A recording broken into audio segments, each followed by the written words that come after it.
कर रहे हैं? पीस कॉन्फ्रेंस करते हैं बड़े बड़े, शांति सम्मेलन करते हैं बड़े बड़े, अहिंसा सम्मेलन करते हैं, लेकिन दुनिया में क्या सच्ची सुख शांति स्थापन हो पा रही है? नहीं हो पा रही है। उसका कारण है कि जो शिव शंकर भोलेनाथ है, शंकर का अर्थ है शंकरोति, जो शांति पैदा करता है, सारी सृष्टि में शांति लाता है, वो शंकर है। तो जो शंकर है वो स्वयं जब इस सृष्टि पे अवतरित होते हैं तब वो ही इस सृष्टि में 100% शांति ला सकते हैं। मनुष्य नहीं ला सकता, कोई पॉलिटिकल लीडर, कोई राजनेता, कोई अभिनेता इस सृष्टि का परिवर्तन नहीं कर सकता। स्वयं परमात्मा शिव ही इस सृष्टि में 100% शांति ला सकते हैं। तो आपको यहाँ मैं एक बात बताना चाहता हूँ कि शिव अलग है और शंकर अलग है। आप बोलेंगे ये तो आप नई बात बता रहे, क्योंकि हम जो शिवलिंग के रूप में 12 ज्योतिर्लिंग के रूप में जो पूजा करते हैं, वो शिवलिंग का आकार जो है वो इस तरीके से दिखाया हुआ है। बाकी जितने भी देवी देवता है, जितने भी हिंदुओं में देवी देवताओं का गायन है, उनको हाथ कान नाक पैर मनुष्य जैसा है। राम है, कृष्ण है, उसके बाद इंद्र देवता है, वरुण देवता है, अग्नि देवता है, इनको हाथ कान नाक पैर मनुष्य जैसा है। उसके बाद दुर्गा देवी है, सरस्वती माता है, लेकिन एक शिवलिंग है उसको मनुष्य जैसा हाथ कान नाक पैर नहीं है। बोला है बिनु पग चले सुने बिन काना, कर बिन कर्म करे विधि नाना। मेरे को पग नहीं है, पग माना पाद माना पैर नहीं है, फिर भी मैं चल सकता हूँ। बिनु पग चले सुने बिन काना, कान नहीं है मैं सुन सकता हूँ। कर बिन कर्म करे विधि नाना, हाथ नहीं है लेकिन मैं सारे कर्म कर सकता हूँ। तो वो परमात्मा जो है वो निराकार है, ज्योति स्वरूप है। श्रीमद् भगवत गीता में बोला है इन न तद्भासे तो सूर्यो न शशांको न पावको यद गतवान निवर्तन्ते तद्धामो परमं मम। जहाँ चंद्र सूर्य तारों की रोशनी नहीं पहुंच सकती, उस परम धाम का मैं रहने वाला हूँ। तो परमात्मा अगर परम धाम का रहने वाला है तो गीता तो मनुष्य बोलते हैं कि गीता तो कृष्ण ने सुनाई। कृष्ण तो साकार दुनिया का वासी है, कृष्ण का तो जन्म भी होता है माता पिता से, कृष्ण की तो मृत्यु भी दिखाई है शास्त्रों में। तो वो सूरज चांद सितारों से परे रहने वाला, वो परम धाम का रहने वाला, वो ब्रह्मलोक का रहने वाला, आत्मलोक का रहने वाला परमात्मा कौन है फिर?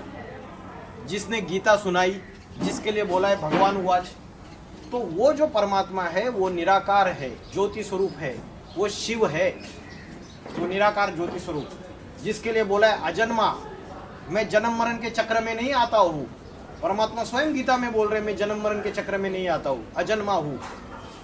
सारी मनुष्य आत्माएं हम जितनी भी सारी है वो सारी जन्म मरण के चक्र में आती है, पाप पुण्य के फेरे में आती है, सुख दुख के फेरे में आती है। परमात्मा पाप पुण्य के फेरे में नहीं आता है, अजन्मा है, वो एवर प्योर है, ज्ञान का सागर है, पवित्रता का सागर है, प्रेम का सागर है। उसमें 100% पवित्रता, ज्ञान, आनंद, सुख, शांति समाई हुई है, शांति का सागर है वो। तो वो अगर जन्म मरण के चक्र में नहीं आता तो इस सृष्टि पे अवतरित कैसे होगा? वो माँ के गर्भ द्वारा जन्म नहीं लेता है, वो निराकार शिव है। उस निराकार शिव ज्योति स्वरूप का कैसे पूजन करे? तो उसको शिवलिंग, ज्योतिर्लिंग के रूप में पूजा करना चालू कर दिया मनुष्य ने। लेकिन वो निराकार शिव ऊपर बैठ के, अगर टीचर अपने घर में बैठ गया और स्टूडेंट अपने घर में पढ़ गया तो पढ़ाई पढ़ा सकता है? नहीं पढ़ा। अभी तो वो ऑनलाइन क्लासेस आ गए, लेकिन आप बताइए कि पढ़ाई पढ़ा सकता है क्या टीचर अपने घर में? उसको तो आना पड़ेगा ना, दोनों को एक जगह पे स्कूल में। तो हमारा टीचर तो ऊपर बैठा हुआ है, हमारा घर का मालिक तो ऊपर बैठा हुआ है, और घर में बच्चे तो दुखी परेशान है, हिंसा में जल रहे, भाई भाई का गला काट रहा है, पाप, अत्याचार, व्यभिचार। रोज न्यूज़पेपर में पढ़ते हैं कि मामा ने भांजी के साथ बलात्कार किया, चाचा ने भतीजी के साथ बलात्कार किया, छोटी छोटी 2 साल की, 1 साल की, 4 साल की कन्याओं के ऊपर बलात्कार हो गए। सृष्टि में पाप, भ्रष्टाचार, अत्याचार अति में बढ़ता चला जा रहा है। तो वो मालिक क्या कर रहा है ऊपर? और वो परमात्मा इस सारी सृष्टि का जो टीचर है वो क्या कर रहा है? इस सृष्टि को सुधारेगा नहीं। ये जो घर पुराना बन गया, इस पुराने घर को नया नहीं बनाएगा। तो उसका जो समय है, अवतरित होने का समय इस सृष्टि पे, वो निराकार ज्योति स्वरूप नीचे आएगा, किसी शरीर में प्रवेश करेगा, तभी ज्ञान सुना सकता है, तभी सदगुरु बन सकता है। बोला है गुरु ब्रह्मा गुरु विष्णु गुरु देवो महेश्वरो गुरु साक्षात पर ब्रह्मा। शास्त्रों की बातें हम मानते हैं, लेकिन हमको ये पता नहीं कि वो भगवान कब आता है नीचे आके किसी साधारण मनुष्य शरीर में प्रवेश करके कार्य करते हैं। इसलिए श्रीमद् भगवद गीता में बोला है जन्म कर्म क्षमे दिव्यम एवं यो व्यक्ति तत्वता। मेरा दिव्य जन्म है, मेरा कोई गर्भ द्वारा जन्म नहीं लेता हूं मेरा दिव्य जन्म है, जिसके लिए श्रीमद् भगवद गीता में श्लोक आया प्रवेश तुम, मैं प्रवेश करने योग्य हूँ। जैसे कोई भूत प्रेत किसी में प्रवेश कर जाता है और उसके द्वारा बात करता है उसके शरीर द्वारा, वैसे परमात्मा बोल रहा है गीता में प्रवेश तुम, मैं प्रवेश करने योग्य हूँ। किसमें प्रवेश करता है? वानप्रस्थी अवस्था में बूढ़े तन में प्रवेश करता हूं मैं।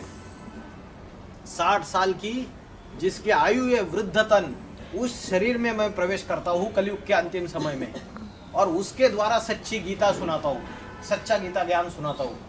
तो परमात्मा जो निराकार है वो इस साकार सृष्टि में जब आते हैं और जिसके द्वारा इस सृष्टि का परिवर्तन करते हैं वो है शंकर। देखेंगे कि शिवलिंग भी रखा रहता है मध्यवर्ती स्थान में, और बाजू में शंकर की नग्न मूर्ति भी रखी रहती है। तो शिव निराकार ज्योति स्वरूप है। जब वो इस सृष्टि पे आके जिस शरीरधारी द्वारा ज्ञान सुनाता है वो शंकर है। वो जो मनुष्य सृष्टि का पिता है, एक है सभी आत्माओं का पिता। जितने भी कीट पशु पक्षी मूंगी प्राणी और मनुष्य, इन सब आत्माओं का पिता है परम पिता परमात्मा शिव। और जो मनुष्य सृष्टि है सारी की सारी, अभी 750 करोड़ 800 करोड़ हो गई, इस मनुष्य सृष्टि का भी एक पिता है, वो है शंकर। ये सारे मनुष्य सृष्टि का हीरो है। इसलिए हर हर बम बम विश्वनाथ के रूप में, सारे विश्व के नाथ के रूप में, मालिक के रूप में उसका गायन पूजन होता है। तो शिव निराकार, शंकर साकार, इन दोनों के कॉम्बिनेशन से इस सृष्टि का परिवर्तन होता है। इसलिए शिव शंकर भोलेनाथ बोलते हैं, शिव ब्रह्मा नहीं बोलते हैं, शिव विष्णु नहीं बोलते हैं। 33 करोड़ देवी देवताओं में किसी भी देवता के आगे शिव का नाम नहीं जोड़ा गया, एक शंकर के आगे ही शिव का नाम जोड़ा गया। क्योंकि शंकर ये ऐसा स्टूडेंट है जो शिव जो अकूट ज्ञान का भंडार है, 100% नॉलेजफुल है, बुद्धिमानों की बुद्धि है। तो वो जो शिव है वो अपना सारा ज्ञान इस शंकर जो है वो अपने बुद्धि में धारण करता है। इसलिए शंकर को तीसरा नेत्र दिखाया है, शिव नेत्र बोलते हैं उसको। वो शिव की प्रवेशता की यादगार है, उसके अंदर प्रवेश करके वो कार्य करता है। इसलिए बोलते हैं शंकर ने जब तीसरा नेत्र खोला तो सारी सृष्टि का विनाश हो गया। परमात्मा विनाश नहीं करता है, मनुष्य खुद विनाश के साधन तैयार करता है। आज कलयुग के अंत में मनुष्य ने अपने विनाश के साधन खुद तैयार किए। Atom bomb, nuclear bomb, atomic missiles, atomic weapons, chemical weapons, उसके बाद बायोलॉजिकल वेपन्स। अभी कोरोना आया, कोरोना क्या है? जैविक हथियार है, जो चाइना ने बनाया हुआ जैविक हथियार है। तो ये मनुष्य ने बनाए विनाश के साधन। तो शंकर आके आसुरी सृष्टि का विनाश करते हैं, अनेक धर्मों का विनाश करते हैं, अनेक धारणाओं का विनाश करते हैं।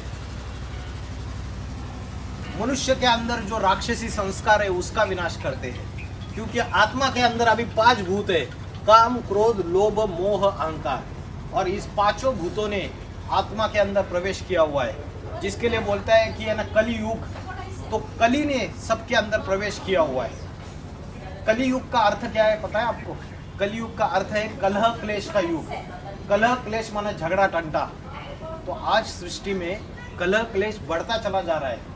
घर घर में कलह क्लेश है, जाति जाति में झगड़ा है, धर्मों में झगड़ा है, समाज में झगड़ा है, राज्यों में 2 राज्यों में झगड़ा है। जिसके लिए श्रीमद् भगवद गीता में बोला है राज विद्या राज गुह्यम पवित्रम इद उत्तमम। ये राजाओं की विद्या है जो परमात्मा आके पढ़ाता है। ये गुह्य विद्या है, गुह्य राज है। एक है हठयोग और दूसरा है राजयोग। रामदेव बाबा जो योगासन और प्राणायाम की प्रक्रिया सिखाते हैं वो हठयोग है, वो शरीर को स्वस्थ रखने के लिए है। लेकिन आत्मा को स्वस्थ रखने के लिए, आत्मा की बैटरी चार्ज करने के लिए, अपने पापों का विनाश करने के लिए हमें राजयोग की प्रक्रिया परमात्मा आके पढ़ाता है। परमात्मा बताता है तुम शरीर नहीं, वो आत्मा हो और आत्मा यहाँ पे स्थित है, इसका ध्यान करो। इसका ध्यान करने का सबसे अच्छा समय है ब्रह्म मुहूर्त का समय, सवेरे 2 बजे से लेकर 4:45 बजे तक का समय। उस समय अगर हम आत्मा का ध्यान करें भ्रुकुटी के बीच में और परमात्मा शिव को याद करें, लेकिन शिव तो नीचे आया हुआ है, नीचे आया हुआ है, किसी साधारण मनुष्य तन में आया हुआ है, तो उसको पहचानेंगे कैसे? गीता में बोला है अवजानान्ति मामूढ़ा मानुषी तनुमाश्रितम। मुझ साधारण तन में आए हुए भगवान को मूर्ख बुद्धि लोग पहचान नहीं पाते हैं। कोटों में से कोई और कोई में से कोई मुझे पहचान पाते हैं। अभी हम जो भक्ति कर रहे हैं, मंदिर में मूर्ति के रूप में उसकी पूजा कर रहे हैं, क्रिश्चियन लोग चर्च में उसको याद कर रहे हैं, और मुस्लिम लोग मस्जिदों में उसकी इबादत कर रहे हैं, और सिख लोग गुरुद्वारे में उसको याद कर रहे हैं। लेकिन ये सारे धर्म वालों को ये जो उपासना हम कर रहे हैं, हमको ये पता ही नहीं, ऐसे ही समय वो गुप्त तरीके से एक साधारण मनुष्य में अवतरित हो चुका है इस सृष्टि का परिवर्तन करने के लिए। महात्मा गांधी का पुतला हमने खड़ा किया, तो महात्मा गांधी कभी प्रैक्टिकल हुए ना? अगर महात्मा गांधी सामने आएंगे तो आप पुतले की पूजा करते रहेंगे या महात्मा गांधी को प्रैक्टिकल मिलेंगे? जिस शिव को हम हजारों सालों से पुकार रहे हैं, हे पतित पावन आओ, हमको पावन बनाओ, उस परमात्मा को हम पुकार रहे हैं, वो परमात्मा इस सृष्टि पे अवतरित हो चुका है।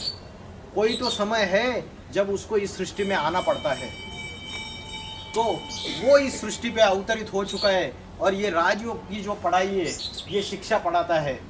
तो श्रीमद् भगवद गीता में बोला है मनुष्याना सहस्त्रेषु कश्चित यतति सिद्धये यततामपि सिद्धाना कश्चित माम वेत्ति तत्वता।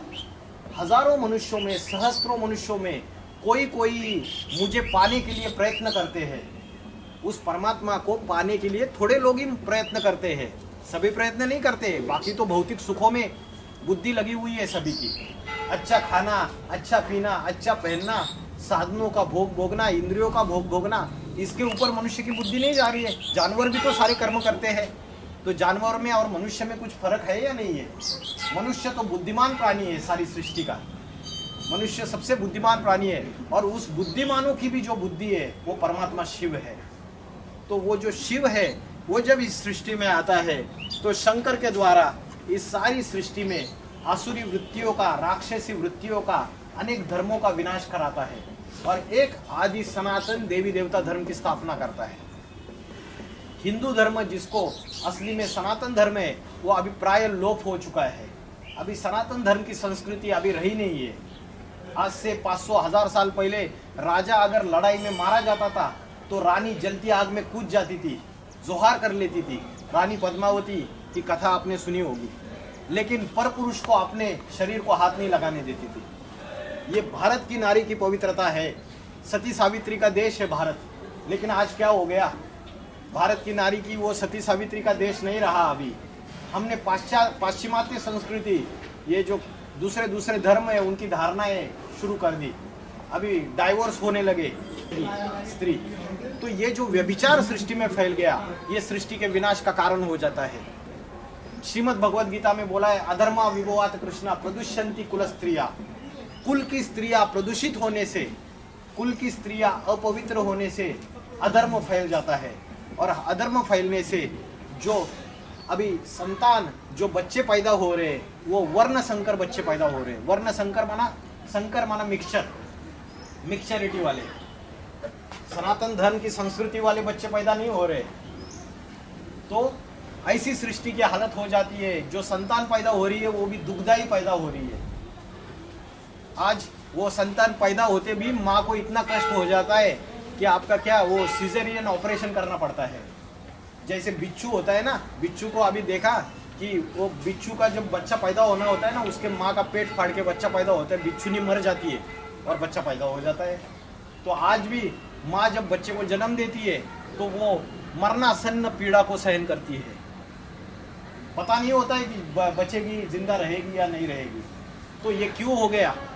क्योंकि सृष्टि में व्यभिचार बढ़ गया, सृष्टि में दुख, अशांति और पाप बढ़ते चले गए, और जो वर्ण संकर प्रजा उत्पन्न होती है सृष्टि के नीचे गिरने से, उसकी वजह से संतानें भी दुखदायी पैदा होने लगी। क्योंकि ये जो 5 विकार है, तो कैसे जीता जाए, इसकी पढ़ाई आज के स्कूल्स, कॉलेजेस, यूनिवर्सिटी में नहीं पढ़ाई जाती है। आज आत्मा का ज्ञान स्कूल कॉलेजेस यूनिवर्सिटी में नहीं पढ़ाया जाता है, परमात्मा का ज्ञान नहीं पढ़ाया जाता है। हमें अपने पिता का ही पता नहीं है कि हमारा बाप कौन है, पिता कौन है। जब पिता का ही पता नहीं है तो उसको याद कैसे करेंगे? उसको याद करेंगे तभी हमारे आत्मा के अंदर के पाप कर्म विनाश होंगे। शास्त्रों में बोला है, सन्मुख होई जीव मोई जब ही जन्म कोटि अगनाशई तब ही। जब जीव मेरे मुख के सामने आता है तब उसके अनेक जन्मों के पाप कर्म विनाश हो जाते हैं। आज हजारों सालों से मनुष्य गंगा के पानी में नहा रहा है, क्या उसके पाप कर्म भस्म हो रहे क्या? और बढ़ते चले जा रहे, और बढ़ते चले जा रहे। साइंस भी, विज्ञान ने भी बहुत सारी तरक्कियां कर दी, लेकिन नैतिकता, चारित्र्य और सदाचार दिन दुना रात चौगुना नीचे चला जा रहा है। उसका कारण है कि हम आत्मा को भूल गए, आत्मज्ञान को भूल गए, और दूसरे धर्म वालों ने जो ज्ञान दिया विज्ञान का, उसको ही सब कुछ समझ बैठे। विज्ञान का अर्थ है विशेष ज्ञान, और विशेष ज्ञान माना आत्मा की विशेष पहचान और परमात्मा की विशेष पहचान। उस चीज को हम भूल गए। तो ये शिव और शंकर दोनों अलग अलग है। शंकर है साकार और शिव है निराकार। जिस मनुष्य तन में प्रवेश करता है निराकार शिव परमात्मा, वो शंकर है। उसके द्वारा इस सृष्टि का परिवर्तन का कार्य करता है। शंकर की जटा से गंगा निकली, वो कोई पानी की गंगा नहीं है। चित्रकार अपनी चित्रकारिता जब करता है तो अपनी भावभंगिमा चित्र में डाल देता है। मनुष्य इस बात को समझ नहीं पाते। मनुष्य का लगा पानी की गंगा में, शंकर की जटा से पानी की गंगा निकली। वो पानी की गंगा नहीं है, ज्ञान गंगा है। जैसे जल बहता है वैसे ज्ञान भी बहता है।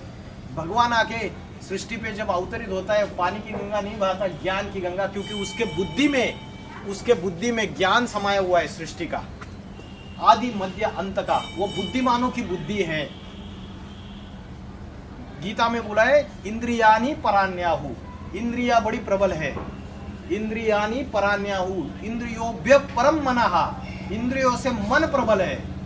मन तस्तु परा बुद्धि, मन से भी बुद्धि प्रबल है। यो बुद्धि पर तस्तु सा, उस बुद्धि से भी प्रबल है वो परमात्मा, बुद्धिमानों का बुद्धि। तो वो जो परमात्मा है उसके बुद्धि में विशाल ज्ञान है, वो ज्ञान का अकूट भंडार है। इसको चित्रकार कैसे दिखाएगा? तो चित्रकार ने उसकी बड़ी बड़ी जटाएं दिखा दी, बड़े केश दिखाई दिए। विशाल बुद्धि का सूचक है बड़ी जटाएं, और जो केश है वो विशाल बुद्धि का सूचक है। लेकिन आज मनुष्य ने इस बात को समझा नहीं, तो नागा बाबाओं ने बड़ी बड़ी जटाएं रखना चालू कर दिया। वास्तविक विद्या वो बड़ी जटाएं, बड़े केश विशाल बुद्धि का सूचक है। वो बुद्धि सबसे विशाल बुद्धि है, उसका सूचक है।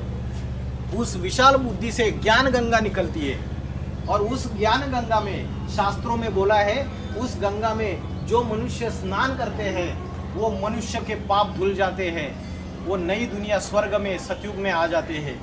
तो वास्तविक रीत्या उस ज्ञान गंगा को जो मनुष्य अपने जीवन में धारण करते हैं, अभी हम सारे पाप करते रहेंगे और पानी की गंगा में जाके डुबकी लगाएंगे तो पाप खत्म होंगे। इतना सहज ज्ञान है भगवान का। अरे भगवान तो प्रैक्टिकली परिवर्तन करता है आत्मा को प्रैक्टिकली परिवर्तन करता है। आत्मा के अंदर के विकारों को, वो सदगुरु है, वो सबसे बड़ा गुरु है। अभी तो लोगों ने झूठे झूठे टाइटल लगा दिए, श्री श्री जगत गुरु 108, लेकिन क्या वो सारी सृष्टि उनको जगत गुरु मानती है? एक शंकर, शिव शंकर भोलेनाथ ही जगत गुरु है असली। वो विश्वनाथ है, वो सारी सृष्टि का असली गुरु है। उसको जब हम याद करते हैं, उसके मुख से जो ज्ञान निकला, उस ज्ञान गंगा को जब अपने जीवन में धारण करते हैं, तब इस सारी सृष्टि का कल्याण होता है। तो शंकर के द्वारा इस सृष्टि का परिवर्तन का कार्य आध्यात्मिक विश्वविद्यालय द्वारा ये चल रहा है। आपको मैं इसके अनेक रेफरेंसेस भी दे सकता हूँ। नॉस्ट्राडेम्स, किरो, किट, Anderson, Jules Verne, Gopinath Shastri Bharat के, ये अलग अलग जितने भी भविष्यकार है, ये प्रेडिक्टर्स है, इन्होंने ये भविष्यवाणी की 20वीं शताब्दी में और 21वीं शताब्दी में भारत से एक व्यक्ति निकलेगा, उत्तर भारत से, जो ऐसे आध्यात्मिक क्रांति लाएगा। योग बल के आधार से वो सारी सृष्टि, सारे धर्मों वाले, नास्तिक से नास्तिक, सभी धर्मों वाले उसके सामने नतमस्तक होंगे। तो वो जो परमात्मा का गुप्त कार्य है वो सृष्टि में शुरुआत हो चुका है। सनातन धर्म की सनातन धर्म की स्थापना करने के लिए जो सनातन धर्म की जो मूल्य है, संस्कार है, जो लोप होते जा रहे हैं सृष्टि में से, उसको पुनर्स्थापित करने के लिए वो गुप्त भेष में इस सृष्टि में अवतरित हो चुका है, जिसके लिए श्रीमद् भगवद गीता में बोला है, नाहम प्रकाश सर्वस्य योग माया समावृत। मैं सबके सामने प्रकट नहीं हूँ, योग माया से ढका हुआ हूँ। ये योग माया भी तो है, ये भौतिक जो सुख फैले हुए हैं, ये जो भक्ति में भी हम भागते रहते हैं सब जगह। भक्ति में क्या करते हैं, हम भागते रहते हैं इधर से उधर से, लेकिन मन एकाग्र नहीं हो रहा है। एक साधे सब सदे, सब साधे सब जाए। एक को अगर साधेंगे, एक के ऊपर बुद्धि लगाएंगे, तो हमारे अंदर सारी दिव्य शक्तियाँ, दिव्य प्राप्तियाँ हो सकती है। आत्मा हमारी पतित से पावन बन सकती है, क्योंकि परमात्मा आके जो पढ़ाई पढ़ाता है वो मनुष्य से देवता बनने की पढ़ाई पढ़ाता है, नर से नारायण बनने की पढ़ाई पढ़ाता है, नारी से लक्ष्मी बनने की पढ़ाई पढ़ाता है। ये देखिए, जीवन का लक्ष्य वो ये देता है। गीता में बोला है, हे नर अर्जुन ऐसी करनी करके नर से नारायण बन जा, और हे नारी द्रौपदी ऐसी करनी करके नारी से लक्ष्मी बन जा। आज लोगों का जीवन का लक्ष्य क्या है? डॉक्टर बनना, इंजीनियर बनना, वकील बनना, टीचर बनना। आप बताइए, क्या ये बन के भी उनके अंदर नैतिकता और चारित्र्य है? माता पिता पढ़ा के उनको बड़ा कर देते हैं, लेकिन वो माता पिता का ही रिस्पेक्ट नहीं कर पाते हैं। पढ़ लिख के वृद्धाश्रम में डाल देते हैं माता पिता को। तो कौन सी दुनिया हम बनाना चाहते हैं? संस्कारों की, चारित्र्य की दुनिया बनाना चाहते हैं, या ये जो भौतिक पढ़ाई, भौतिक दुनिया बनाना चाहते हैं? तो परमात्मा आके जो पढ़ाई पढ़ाता है वो नर से नारायण बनाने की, नारी से लक्ष्मी बनाने की। घर की स्त्री अगर लक्ष्मी जैसी है तो घर स्वर्ग बन जाता है, और घर की स्त्री अगर कुलक्षणी है तो घर नरक बन जाता है। तो ये पढ़ाई जो है ये परमात्मा आके पढ़ाता है ब्रह्मा, विष्णु और शंकर के द्वारा। ब्रह्मा द्वारा ब्राह्मण समाज की स्थापना करता है। अभी सारी दुनिया में सभी मनुष्य शूद्र बन चुके हैं। आज से 500 साल पहले तुलसीदास ने बोला था कि झूठे लेना, झूठे देना, झूठे भोजन, झूठ छबेना। लेन देन झूठा हो गया, भोजन झूठे हो गए, खान पान झूठा हो गया। ये 500 साल पहले बोला था। 500-600 साल पहले सूरदास ने बोला, अरे ये दुनिया में मुझे वैश्यालय नजर आ रहा है, गंदगी नजर आ रही है, वैश्यालय नजर आ रहा है। उन्होंने अपनी आंखें निकाल दी, बोला इतना पापाचार है, इतना व्यभिचार है। 500 साल पहले। आज क्या हालत हुई है सृष्टि की वर्तमान में? तो जब ऐसा समय आता है घोर पापी कलयुग का, तो परमात्मा आके राजयोग की पढ़ाई पढ़ाता है। आज अनेक धर्म, अनेक जाति, अनेक भाषा होने की वजह से लड़ाई झगड़ा है। परमात्मा आके अनेक धर्मों का विनाश कर देता है और एक आदि सनातन देवी देवता धर्म की स्थापना करता है। एक जाति, एक धर्म, एक भाषा, और लक्ष्मी नारायण का राज्य आ जाता है। जिस लक्ष्मी नारायण के राज्य में सुख ही सुख की दुनिया है, वहाँ कोई चोरी नहीं, डकैती नहीं, कोई बीमारियां नहीं। आज बीमारियों से ग्रसित है सारे के सारे। उसका कारण है कि शरीर को चलाने वाली आत्मा कमजोर हो चुकी है। आत्मा को पावरफुल करेंगे तो शरीर पावरफुल होगा। सिर्फ दवाइयाँ खाने से शरीर की शक्ति, शरीर को टेम्पररी आराम मिलेगा, लेकिन मनोबल, विल पावर और आत्मबल जो है वो मनुष्य का कमजोर हो चुका है। और आत्मबल और विल पावर बढ़ाने के लिए कोई पढ़ाई आज कॉलेजेस, यूनिवर्सिटीज में पढ़ाई नहीं जा रही है। तो अभी ये जो मैंने बताया आपको, ये जो सृष्टि का चक्र है, ये सृष्टि का चक्र सतयुग, त्रेतायुग, द्वापर युग और कलयुग। ये सृष्टि के चक्र में अभी कलयुग का लास्ट समय चल रहा है, कलयुग का अंतिम समय चल रहा है, जब दुनिया में पाप, भ्रष्टाचार, अत्याचार अति में बढ़ जाते हैं। तो उस समय परमात्मा का अवतरण होके ये जो दो कांटे दिखाए, देखिए जैसे घड़ी के कांटे होते, 2 कांटे दिखाए। ये 100 साल का संगम युग है, 100 ईयर्स का संगम युग। जैसे ये गंगा सागर मेले में उधर क्या होता है, इलाहाबाद में क्या होता है, गंगा जमुना सरस्वती का संगम होता है ना, मिलते हैं। वैसे ही कलयुग और सतयुग, ये जब दोनों मिलते हैं, ये जो मिलने का जो पीरियड है वो 100 साल का संगम युग है। इस समय परमात्मा ब्रह्मा, विष्णु, शंकर इन त्रिदेवों के द्वारा कार्य करते हैं गुप्त रूप में। ब्रह्मा के द्वारा स्थापना, क्योंकि ये सृष्टि चक्र घूमता रहता है। आज से पिछले कलयुग के अंत में भगवान आया था, उसने पापी कलयुग का विनाश करके नई दुनिया सतयुग लाया था। अभी फिर से पापी कलयुग की आती आ गई, फिर से वो आता है। ऐसे नहीं कि वो किधर आकाश में बैठा हुआ है, वो आ चुका है इस सृष्टि पे। और ब्रह्मा द्वारा सनातन धर्म की स्थापना, शंकर द्वारा आसुरी सृष्टि का विनाश, और जो नई दुनिया सतयुग आएगी उसमें लक्ष्मी नारायण की जोड़ी, विष्णु की 4 भुजाएं, 2 भुजाएं नारायण की, 2 भुजाएं लक्ष्मी की। लक्ष्मी और नारायण के संस्कार जब आपस में मिल जाते हैं तो उसको विष्णु कहा जाता है, चतुर्भुजी विष्णु। तो उसके द्वारा वो नई दुनिया के, सतयुगी दुनिया का राज्य संभालते हैं। तो ये सतयुग और त्रेता युग जो है ये स्वर्ग की दुनिया है। इसको बोला जाता है वैकुंठ, इसको मुस्लिम लोग बोलते हैं जन्नत, क्रिश्चियन लोग बोलते हैं पैराडाइज। सबने उसको अलग अलग नाम दे दिए। अगर आप क्रिश्चियंस को पूछेंगे, जो फिलोसोफर्स है, जो उसमें बाइबल का अच्छा पढ़ाई करते हैं, वो बोलेंगे कि क्राइस्ट आने से 3000 साल पहले लॉर्ड कृष्ण का राज्य था। मतलब उनका कहना ये है आज से 5000 साल पहले भगवान ने राज्य किया था। तो राज्य किया तो प्रैक्टिकली किया ना, क्योंकि क्राइस्ट तो आज से 2000 साल पहले आया। तो उससे 3000 साल बैक वो बोलते हैं लॉर्ड कृष्ण का राज्य था। तो परमात्मा आके उसने खुद सनातन धर्म का स्थापन करके लक्ष्मी नारायण का राज्य लाया था। आज हम उसको भूल गए, क्योंकि आज जो हिस्ट्री दुनिया में अवेलेबल है, जो आप किसी भी बड़े हिस्टोरियन के पास जाएंगे जिसका अच्छा अभ्यास है, वो बोलेगा आपके पास कितने हजार साल का हिस्ट्री है एक्यूरेट, वो बोलेगा सिर्फ 2500 साल का एक्यूरेट हिस्ट्री है। उसके पीछे का जो हिस्ट्री है वो अवेलेबल नहीं है। सिर्फ 2500 साल का हिस्ट्री है, और वो 2500 साल का हिस्ट्री द्वापर युग और कलयुग है। ये द्वापर युग और कलयुग का हिस्ट्री अवेलेबल है, नरक की दुनिया। सतयुग और त्रेता युग का हिस्ट्री अवेलेबल नहीं है, ये स्वर्ग की दुनिया है। यहाँ स्वयं परमात्मा ने आके देवी देवताओं का राज्य था। मनुष्य ही अपने पाप कर्मों को, अपने विकारों को जलाता है, निर्विकारी बन जाता है, तो मनुष्य देवता कहलाता है। एक इंजीनियर ही इंजीनियरिंग की पढ़ाई पढ़ा के इंजीनियर तैयार कर सकता है। डॉक्टरी की पढ़ाई पढ़ा के डॉक्टर तैयार कर सकता है। वकील वकालत की पढ़ाई पढ़ा के वकील तैयार कर सकता है। वैसे देव का देव महादेव स्वयं इस सृष्टि पे आके पढ़ाई पढ़ा के मनुष्य से देवता तैयार करता है। ये अनोखी यूनिवर्सिटी है, आध्यात्मिक विश्वविद्यालय, जहाँ मनुष्य से देवता बनने की पढ़ाई पढ़ाई जाती है।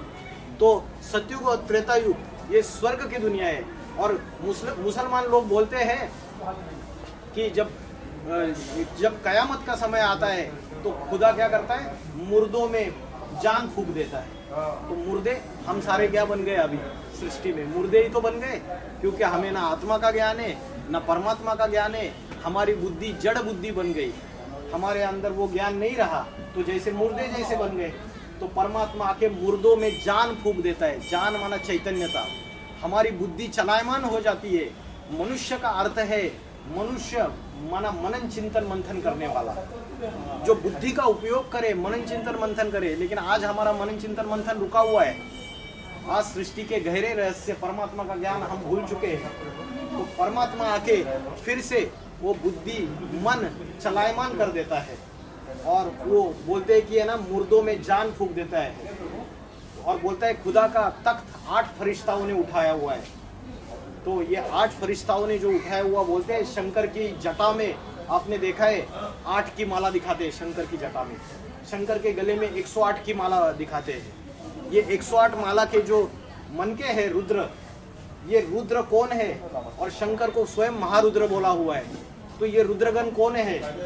ये हमारे तुम्हारे जैसे मनुष्य है, जिनको आके वो पढ़ाई पढ़ा के, जिनके द्वारा नई दुनिया स्थापन करता है।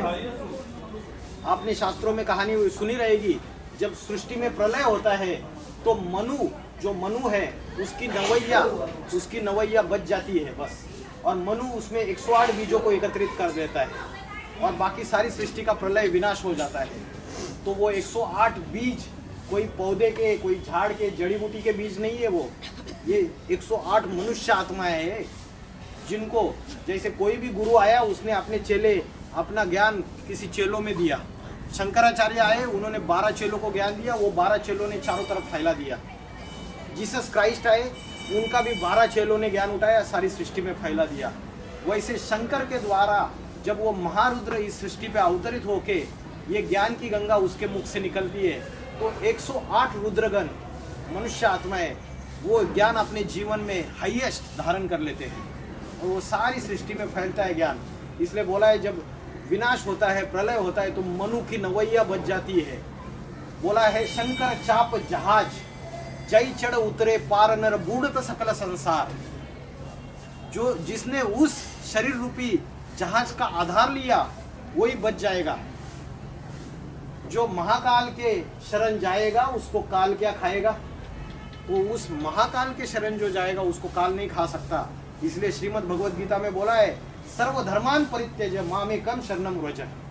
ये जितने भी देह के धर्म हैं, इस्लामी, बौद्धिक, क्रिश्चियन, ये जितने भी अलग अलग चीजें फैला रहे हैं, इन सबको त्याग कर दो और मुझे एक शिव शंकर भोलेनाथ के शरण में आ जाओ, क्योंकि वही सृष्टि का असली मुक्ति, जीवन मुक्ति दाता है।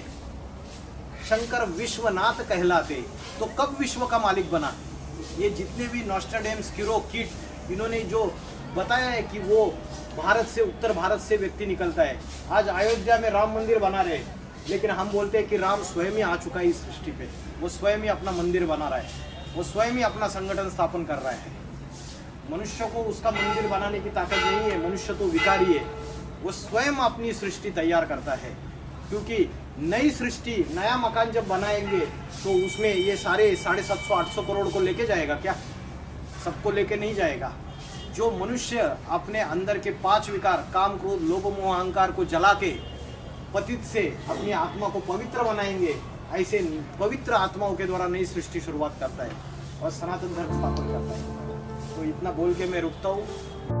ओम नमः शिवाय।